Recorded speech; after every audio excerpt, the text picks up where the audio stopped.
Bismillahirrahmanirrahim. Assalamualaikum warahmatullahi wabarakatuh. Alhamdulillah, kita bersyukur kepada Allah dengan mengucapkan Alhamdulillahirabbil alamin. Kita bersalawat kepada baginda Nabi Muhammad sallallahu alaihi wasallam dengan mengucapkan Allahumma shalli ala Sayyidina Muhammad wa ala ali Sayyidina Muhammad. Teman-teman Facebook yang dirahmati Allah Subhanahu wa taala, alhamdulillah kita diberikan kesempatan oleh Allah Subhanahu wa taala untuk melaksanakan live streaming langsung dari YouTube Kraton TV yang insyaallah tersambung dengan Facebook Kraton Live. Kepada teman-teman Facebook, YouTube yang sudah terhubung, insyaallah mudah-mudahan bermanfaat dan bisa diambil hikmahnya dan bisa diambil kebenaran dari pemahaman-pemahaman yang akan saya jelaskan. Jadi ya, alhamdulillah kita bersyukur kepada Allah Subhanahu wa taala ya atas nikmat iman dan Islam serta nikmat hidayah, kesempatan dan kesehatan. Semoga kita digolongkan Allah Subhanahu wa taala sebagai hamba-hamba yang bersyukur dan hamba-hamba yang ikhlas menerima cobaan, ujian dari Allah Subhanahu wa taala di dunia yang sementara ini. Kaum muslimin yang berbahagia, saya mengucapkan terima kasih kepada teman-teman Facebook yang telah mendukung channel YouTube kami, yaitu Kraton TV Studio, dengan cara mensubscribe dan membagikan video kami. Saya berharap teman-teman terus-menerus mendukung channel dakwah tauhid ini, yang insya Allah bermanfaat untuk umat dan juga pahala dakwah bisa bermanfaat untuk teman-teman sekalian yang mendukung channel kami. Semoga Allah Subhanahu wa taala membalas dengan banyak kebaikan serta hidayah dan rahmat serta berkah yang banyak, insya Allah. Jadi dalam kesempatan malam ini kajian menjelang sholat Isya, alhamdulillah saya akan membawa tema kajian tentang macam-macam sihir, macam-macam sihir, yang ditulis oleh Syekh Wahid Abdul Salam Bali dalam kitab Wiqayatul Insan Minal Jinni Wasyaiton, yang diterjemahkan dalam rangkuman bahasa Indonesia yang judulnya adalah Ruqyah, kitab Ruqyah. Jadi kaum muslimin dan muslimat, sihir salah satu media setan dari bangsa jin dan setan dari bangsa manusia untuk menyakiti orang-orang yang beriman, orang-orang yang bertakwa kepada Allah Subhanahu wa taala dengan cara menyihir. Ada beberapa macam cara setan manusia dan setan jin itu menyakiti manusia. Selain sihir, ada juga dengan cara mereka masuk langsung ke dalam tubuh dan jiwa manusia, atau mereka masuk lewat leluhur, yang dulunya leluhur itu bekerja sama dengan bangsa jin dalam pengobatan. Saya sudah bahas kemarin di video yang kemarin. Pada kesempatan yang berbahagia saya ini, hari ini menjelang Isya ini, saya akan menjelaskan dan menyampaikan macam-macam sihir, karena sihir itu bukan cuma satu. Sihir itu banyak macam. Di dalam kitab ini cuma ditulis sebagian, tetapi sebenarnya sihir itu banyak macam. Di sini ya dijelaskan bahwa macam-macam sihir dan cara untuk mengobatinya. Ya, ditulis oleh Syekh Wahid Abdul Salam Bali. Insyaallah. Nah, kaum muslimin yang berbahagia, pada bab ini, bab macam-macam sihir dan cara mengobatinya ini, kita akan membahas seputar jenis-jenis sihir, ditinjau dari pengaruhnya terhadap orang yang terkena sihir, disertai dengan terapi pengobatan serta jenisnya dengan Al-Quran, As-Sunnah, serta doa-doa dan zikir-zikir yang disyariatkan. Ya, sebelumnya penulis ingin mengatakan atau mengingatkan kepada para pembaca bahwa pada bab ini dan bab-bab lainnya yang berkaitan dengan pengobatan terhadap sihir, ya, Anda kaum muslimin dan muslimat akan mendapatkan beberapa teknik pengobatan tertentu yang tidak ada dalilnya, ya, dasar secara tegas dari Rasulullah SAW. Tetapi semua teknik pengobatan itu termasuk dalam kategori kaidah umum, ya, yang terdapat dalam Al-Quran dan As-Sunnah. Sebagai contoh, Anda akan mendapatkan pengobatan, ya, terhadap sihir dengan salah satu ayat Al-Quran atau dengan beberapa ayat dari beberapa surah yang berbeda. Semua ini termasuk dalam kategori Allah Subhanahu wa taala berfirman, "Wa nunazzilu minal Qur'ani ma huwa shifaa'un wa rahmatul lil mu'minin." Dan kami turunkan dari Al-Quran suatu yang menjadi penawar dan rahmat bagi orang-orang beriman. Al-Isra ayat 82. Jadi kaum muslimin yang berbahagia, teman-teman Facebook yang dirahmati Allah Subhanahu wa taala, sebagian ulama ya berpendapat bahwa maksud asy-syifa, ya, kita bahas dalam ayat ini. Jadi maksud dari asy-syifa adalah, ya, syifa, ya. Asy-syifa adalah asy-syifa, maknawinya adalah obat secara spiritual, yaitu penawar dari segala macam keraguan, kemusyrikan, kefasikan, dan kejahatan. Ya, jadi makna dari syifa itu maknawinya adalah pengobatan secara spiritual, yang ditujukan kepada kemusyrikan, kefasikan, dan kejahatan. Sebagian yang lain berpendapat, sebagian ulama lain berpendapat maksud dari asy-syifa maknawi adalah spiritual, dan asyifa hisya obat fisik. Jadi asyifa maknawi obat spiritual dan asyifa hisyi obat fisik atau sekaligus. Kaum muslimin yang berbahagia, teman-teman Facebook Allah Subhanahu wa taala. Kemudian dalil lainnya ada yang lebih jelas, ya, dikatakan penulis, dan lebih mendekati, bahkan menjadi sandaran utama, ya, dalam bab ini, yaitu hadis yang diriwayatkan dari Aisyah radhiyallahu an, bahwa Rasulullah SAW bersabda, ya, Rasulullah SAW masuk ke dalam rumahnya, sedangkan waktu itu ada seorang wanita yang sedang mengobati dan meruqyahnya. Lalu Rasulullah SAW bersabda, obatilah ia dengan sesuatu yang bersumber dari kitab Allah. Jadi Nabi SAW menyuruh orang ini yang sementara meruqyah ini atau mengobati ini dengan berkata bahwa obatilah ia dengan sesuatu yang bersumber dari kitab Allah, Al-Quran. Kaum muslim yang berbahagia, jika Anda perhatikan hadis ini, Anda akan mendapatkan bahwa Rasulullah SAW menyebutkan secara umum, secara umum, ya, dan tidak mengkhususkan kepada satu ayat atau surat tertentu, ya, karena Rasul katakan bahwa obatilah ia dengan sesuatu yang bersumber dari kitabullah, Al-Quran, berarti semuanya. Ini menunjukkan bahwa seluruh ayat Al-Quran adalah syifa, penawar, seluruh ayat Al-Quran. Dan dari pengalaman-pengalaman operasional yang telah ya, ya, yang telah kami alami berkali-kali oleh penulis membuktikan bahwa Al-Quran bukan saja penawar atau obat dari sihir, kesurupan jin, dan kedengkian hasad.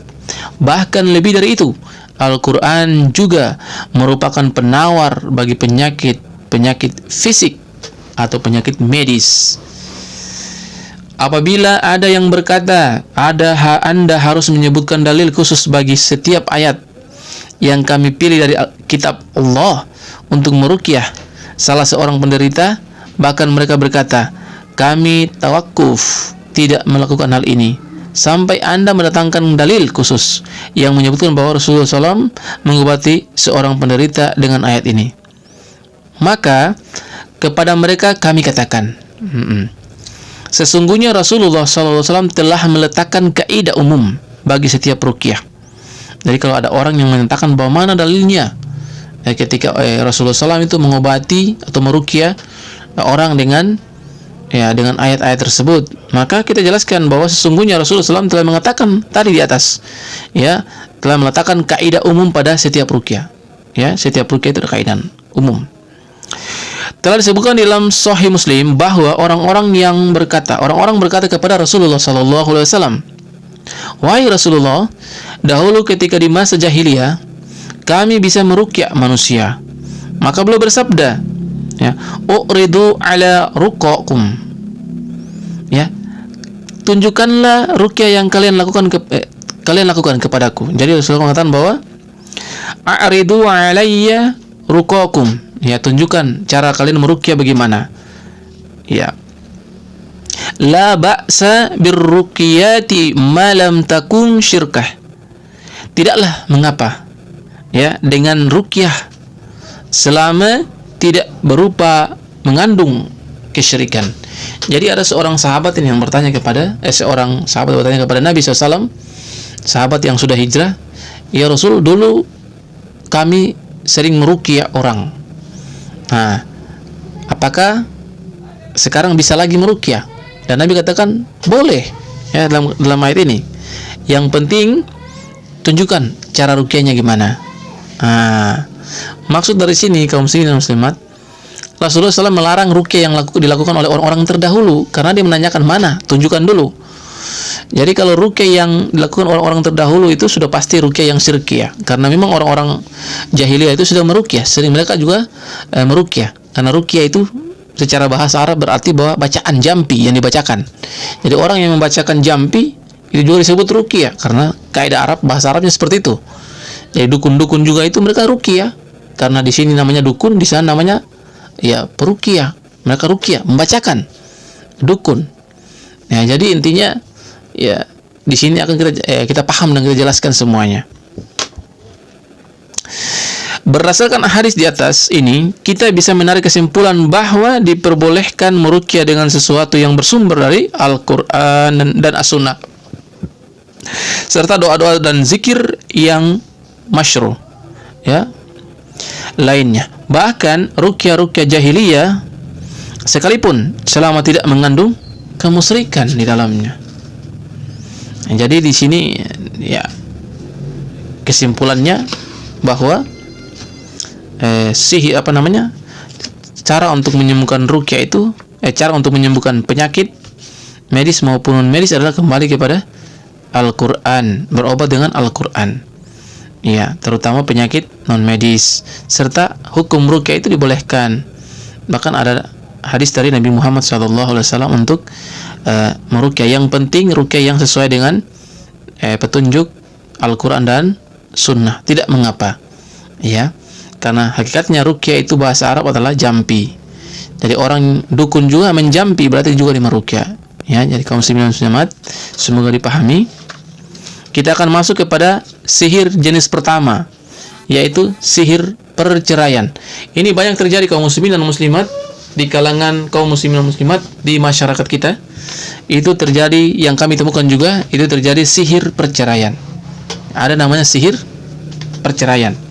Allah Subhanahu wa taala berfirman Dan mereka mengikuti apa yang dibaca oleh setan-setan pada masa kerajaan Sulaiman, dan mereka mengatakan bahwa Sulaiman itu mengerjakan sihir, padahal Sulaiman tidak kafir, tidak mengerjakan sihir, hanya setan-setanlah yang kafir mengerjakan sihir.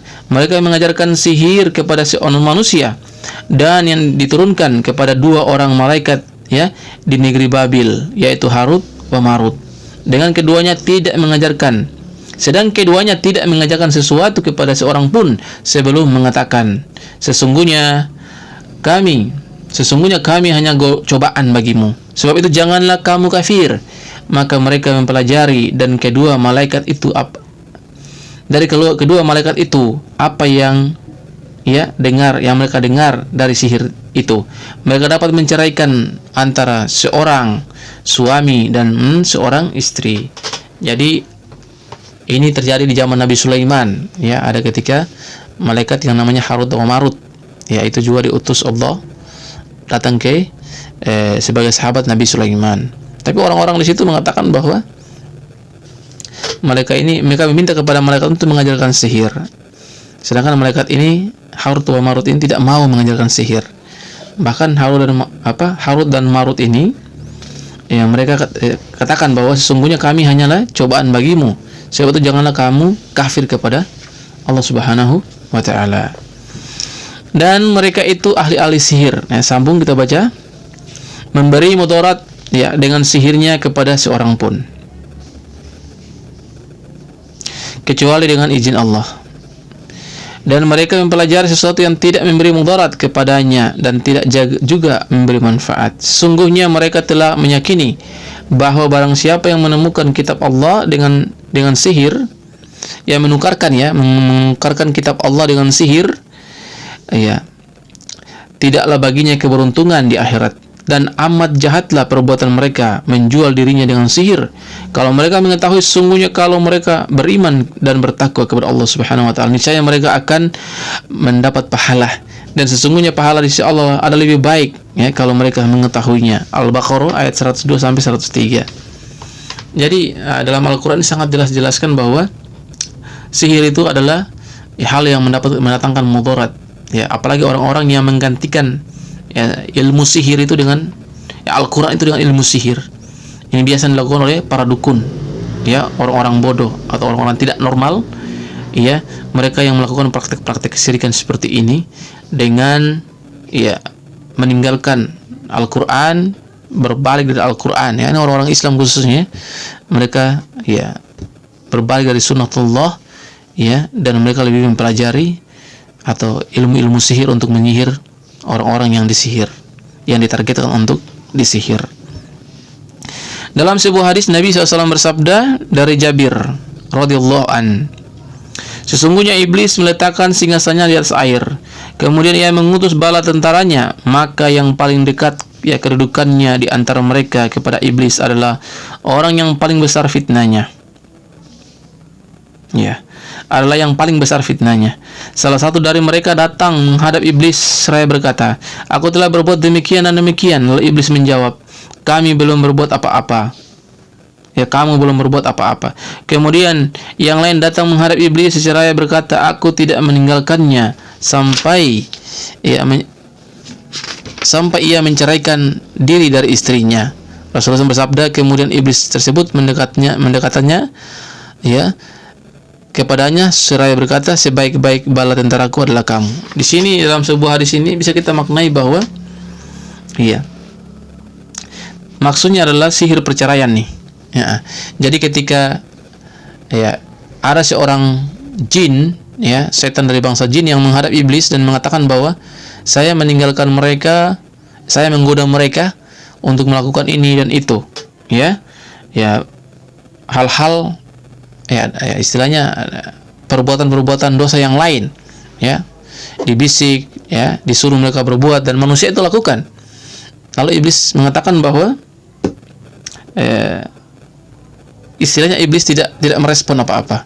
Ya, bahasa kita gini, kalau kita melapor, datang ke iblis lalu melapor bahwa saya sudah menyuruh orang ini berbuat maksiat, minum yang keras, berzina, bahkan makan riba dengan yang lain, itu iblis bilang, itu biasa aja. Iya. tidak apa-apa. Iblis tidak memberikan satu apresiasi yang baik kepada setan ini. Tetapi kalau setan itu datang, saya lapor, saya tinggalkan mereka ya sebelum saya sudah menceraikan mereka, pasangan suami istri ini. Jadi perceraian itu adalah hal yang paling berbahaya dalam keluarga rumah tangga kita. Maka saya sampaikan kepada kaum muslimin dan muslimat, usahakan jangan sampai kita menceraikan pasangan kita ya sebelum hal-hal yang terikat dengan syariat itu masih dipertahankan. Tapi kalau masih terikat, bagus. Kesalahan-kesalahan yang bisa diselesaikan maka selesaikan secara baik-baik. Jangan ambil tindakan untuk cepat-cepat menceraikan pasangan kita, karena di situ ada tipu daya setan ya, tipu daya setan untuk memisahkan kita dari pasangan kita dengan cara bercerai. Maka hati-hati di situ kaum muslimin dan muslimat. Kaum muslimin dan muslimat yang dirahmati Allah Subhanahu wa taala, pengertian sihir perceraian. Sihir perceraian adalah sihir untuk memisahkan antara seorang dengan istrinya, atau menumbuhkan rasa kebencian dan permusuhan antara seseorang dengan temannya, atau antara dua orang mitra. Jadi sihir perceraian ini ya ada beberapa macam. Jadi menceraikan suami istri, memisahkan juga teman yang baik dengan teman yang baik yang lainnya, dan juga memisahkan antara bawahan dengan atasan. Ya, contoh, ada orang yang iri hati karena kita dekat sama pimpinan perusahaan, dan kita sering didekati sama bos pimpinan, dibaikin kan, selalu ditolong, bahkan diangkat jabatan kita. Maka orang yang di bawah ini dia akan berusaha untuk menyihir ini. Ya, dia akan menyihir untuk supaya kita yang di atas itu jadi benci sama bosnya kita. Bos kita akan benci sama kita dan akan menjatuhkan kita. Istilahnya, bahasa kita itu adalah sihir pemisah ya. Sihir perceraian ini adalah memisahkan orang yang dulunya berteman jadi baik jadi buruk, suami istri jadi baik jadi buruk, bos dengan karyawannya jadi baik jadi buruk, jadi rubah semua jadi buruk. Akhirnya terjadilah masalah ya. Jenis-jenis sihir perceraian di sini jelaskan ya. Ternyata sihir perceraian ini ada beberapa jenis, ada sekitar 6 jenis.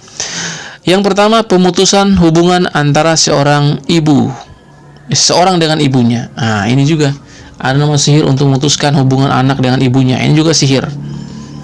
Yang kedua, pemutusan hubungan antara seorang dengan bapaknya. Nah, ini juga sihir. Namanya sihir perceraian nih. Yang ketiga, memutuskan hubungan antara seorang dengan saudaranya. Yang keempat, pemutusan hubungan antara seorang dengan temannya. Yang kelima, pemutusan hubungan antara seorang dengan mitra kerjanya dalam berdagang atau yang lainnya.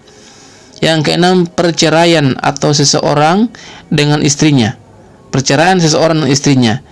Jenis sihir ini merupakan jenis sihir yang paling berbahaya dan paling banyak tersebar. Yang keenam nih, perceraian. Ini banyak terjadi di lapangan. Bahkan saya banyak berkali menangani orang yang mengalami sihir perceraian.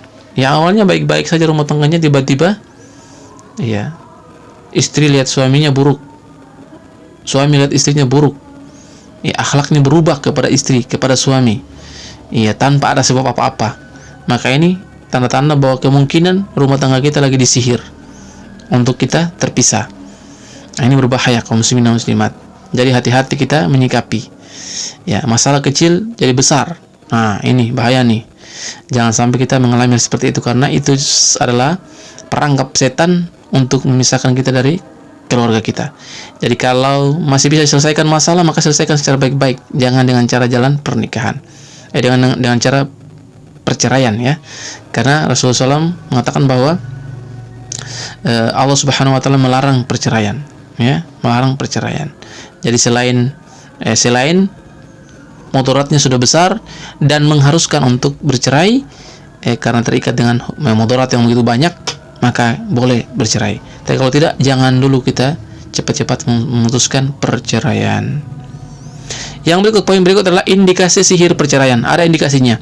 Pertama, berubahnya keadaan secara mendadak tiba-tiba dari kecintaan kepada kebencian. Ini tadi saya sampaikan. Awalnya cinta sekali, berubah jadi benci tanpa sebab. Yang kedua, sering merasa saling curiga antara keduanya. Yang dulunya terbuka, jalan bagus, ada masalah selalu terbuka, ini tertutup dan saling curiga, saling melihat. Sana begini-begini, ini bahaya. Yang ketiga, tidak ada perkataan maaf. Kalau berbuat salah tidak kata maaf, biasa-biasa saja. Ini tidak boleh juga ini. Sama teman atau sama keluarga atau siapapun yang dekat kita, kalau salah kita minta maaf. Kalau tidak ada kata maaf, ini mendiamkan sesuatu, ini berbahaya. Yang keempat, membesar-besarkan perselisihan sekalipun hanya disebabkan masalah yang sepele. Yang saya katakan, masalah kecil diperbesar-besar, ya akhirnya satu pihak menjadi tersinggung dan marah. Ini tidak boleh nih. Yang kelima, perubahan penampilan seorang suami, contohnya suami di antara istrinya, di mata istrinya. Ya, begitu pula sebaliknya, sehingga seorang suami melihat istrinya dalam gambarannya yang sangat jelek, meskipun istrinya termasuk wanita yang paling cantik. Pada hakikatnya, setan yang ditugasi melakukan sihir itulah yang mengubah gambaran istrinya dengan gambaran orang yang sangat jelek dan menjijikan, dan istrinya melihat suaminya dalam gambaran yang sangat menakutkan dan mengerikan. Ini lagi berbahaya nih. Dan 6, orang yang disihir membenci setiap pekerjaan yang dilakukan oleh pihak lain atau pasangannya. Yang ketujuh, orang yang disihir membenci tempat yang diduduki oleh pihak lainnya atau pasangannya. Misalnya, seorang istri jika melihat suaminya berada di samping, di luar rumah, dalam keadaan jiwa yang baik, tetapi jika ia masuk ke dalam rumah, ia merasa galau. Jadi kalau suaminya pergi, dia biasa-biasa saja, aman. Ini suaminya atau istrinya yang pergi keluar tinggalkan dia biasa-biasa saja. Tapi tiba-tiba muncul pasangannya, dia benci, rasa galau, tidak nyaman. Ini tidak nyaman berdekatan. Maka ini terindikasi ada gangguan sihir perceraian. Mudah-mudahan kaum muslimin dan muslimat yang menyimak video ini, yang menonton video ini tidak termasuk dalam kategori yang tadi. Ada 6 kategori indikasi sihir perceraian. Kalau ada indikasi seperti itu, maka harus diruqyah. Cari peruqyah yang syar'i dan meruqyah, coba meruqyah. Di sini jelaskan bagaimana sihir perceraian itu boleh terjadi. Seseorang mendatangi tukang sihir, untuk meminta bantuannya agar menceraikan atau memisahkan si fulan dengan istrinya.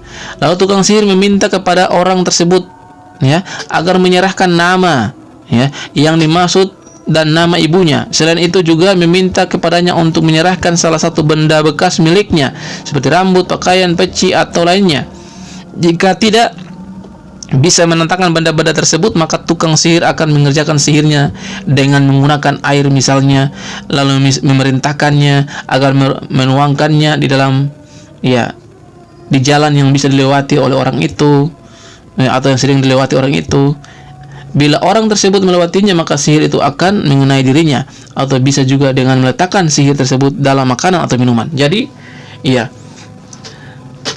bagaimana sihir perceraian itu bisa terjadi? Itu ada orang yang hasad dengki atau benci kepada kita, datangi dukun, datang tukang sihir, lalu suruh menyihir. Tapi dukun mengatakan bawalah kepada saya barang-barang yang dia miliki, orang yang itu miliki. Contoh, orang yang mau disihir itu punya rambut, air liur, pakaian, itu dibawa ke tukang sihir, lalu dengan media itu dia akan menyihir orang yang ditargetkan sesuai dengan barang-barang tersebut, maka akan kena. Tetapi kalau tidak dapat barang-barang yang ditargetkan itu, barang-barang yang mau disihir orangnya itu, maka penyihir akan mengatakan bahwa nanti dia kerjakan sendiri. Dia bikin air atau bikin jimat, buhul-buhul, bentuk-bentuk benda, air atau benda-benda akan ditanamkan, lalu ditanamkan di tempat orang itu lewat. Ketika ditanamkan ke tempat orang di jalan itu, orang itu lewat pasti kena. Di depan rumah biasa, depan rumah, pintu keluar, jalan-jalan ke kantor atau ke sekolah yang sering dilewati orang yang mau disihir itu, maka disuruh ditanam di situ atau disiram di situ pakai tanah kuburan, pasir yang sudah dimantrai oleh tukang sihir. Kalau tidak bisa, maka gunakan air untuk ditaruhkan di makanan atau di minuman, untuk yang orang ditargetkan itu bisa makan dan minum dan akan kena pengaruh sihir tersebut. Ya, itu adalah bagaimana sihir perceraian itu bisa terjadi. Berikut poin berikut adalah pengobatan. Ya, pengobatan terhadap sihir jenis ini terbagi menjadi 3 tahap. Ya, kita akan menjelaskan sedikit karena saya agak cepat karena waktu sudah mau isya. Tahap sebelum pengobatan, ini cara untuk menyembuhkan nih. Ciptakan suasana keimanan yang kondusif. Jadi harus hijrah orang yang mau disembuhkan dari gangguan sihir tersebut dengan jalan mengeluarkan seluruh foto ya dan gambar makhluk yang bernyawa dari rumah yang dia yang ingin diobati. Jadi kalau kita datang di rumah yang kena sihir itu, pasien itu harus dilepaskan semua patung, gambar-gambar, foto dan anjing. Tidak boleh ada di daerah situ. Agar ketika itu semua terlepas, maka proses ruqyah, proses pengobatan itu lebih lancar. Yang kedua, lepaskan semua jimat. Nah ini, kalau ada jimat penangkal yang ada pada tubuh penderita, kemudian bakarlah jimat tersebut. Jadi ada pusaka yang ditinggalkan orang tua atau jimat-jimat yang pernah dipakai sejak dulu, ya maka itu harus dibakar dulu, dimusnahkan dulu semuanya, baru nanti bisa melakukan proses pengobatan. Yang ketiga, bersihkan tempat rumah tersebut dari lagu-lagu. Tidak boleh ada musik ya kalau dalam proses pengobatan. Ya, untuk penyembuhan tidak boleh ada musik ketika sementara kita melakukan pengobatan. Yang keempat, hindarkan tempat tersebut dari segala hal yang menyelisih syariat Islam, seperti lelaki yang memakai emas, wanita yang bertabaruj atau berhias ala jahiliyah, atau orang yang menghisap rokok. Ini tidak boleh ada di daerah situ, harus steril. Ya, harus semua bersih yang masuk atau mengikuti proses terapi ruqyah tersebut. Yang kelima, memberikan pelajaran akidah yang sahih kepada penderita dan keluarganya sehingga hati mereka hanya bergantung kepada Allah. Peruqyah atau pengobat itu harus melakukan dakwah ya kepada pasien dan keluarganya supaya mereka kembali kepada tauhid yang lurus. Yang keenam, diagnosa. Ini perlu bertanya, konsultasi ya kepada penderita dengan cara mengajukan beberapa pertanyaan kepada si penderita untuk mengetahui gejala dan indikasi yang ada pada dirinya. Misalnya, contoh, apakah kadang-kadang Anda melihat istri Anda berwajah jelek atau buruk? Apakah terjadi perselisihan di antara kalian yang menyangkut permasalahan sepele? Apakah Anda merasa tenang dan nyaman ketika di luar rumah dan merasa galau ketika berada dalam rumah? Apakah salah seorang di antara suami atau istri merasa susah melakukan hubungan seksual? Apakah salah seorang di antara suami atau istri merasa susah dalam hubungan seksual atau berhubungan intim? Yang berikut, apakah salah satu ada seorang yang cemas, merasa tidurnya tidak nyaman atau mendapatkan mimpi buruk? Ini pertanyaan-pertanyaan dari seorang praktisi peruqyah untuk bertanya kepada pasien yang harus dijawab oleh pasien.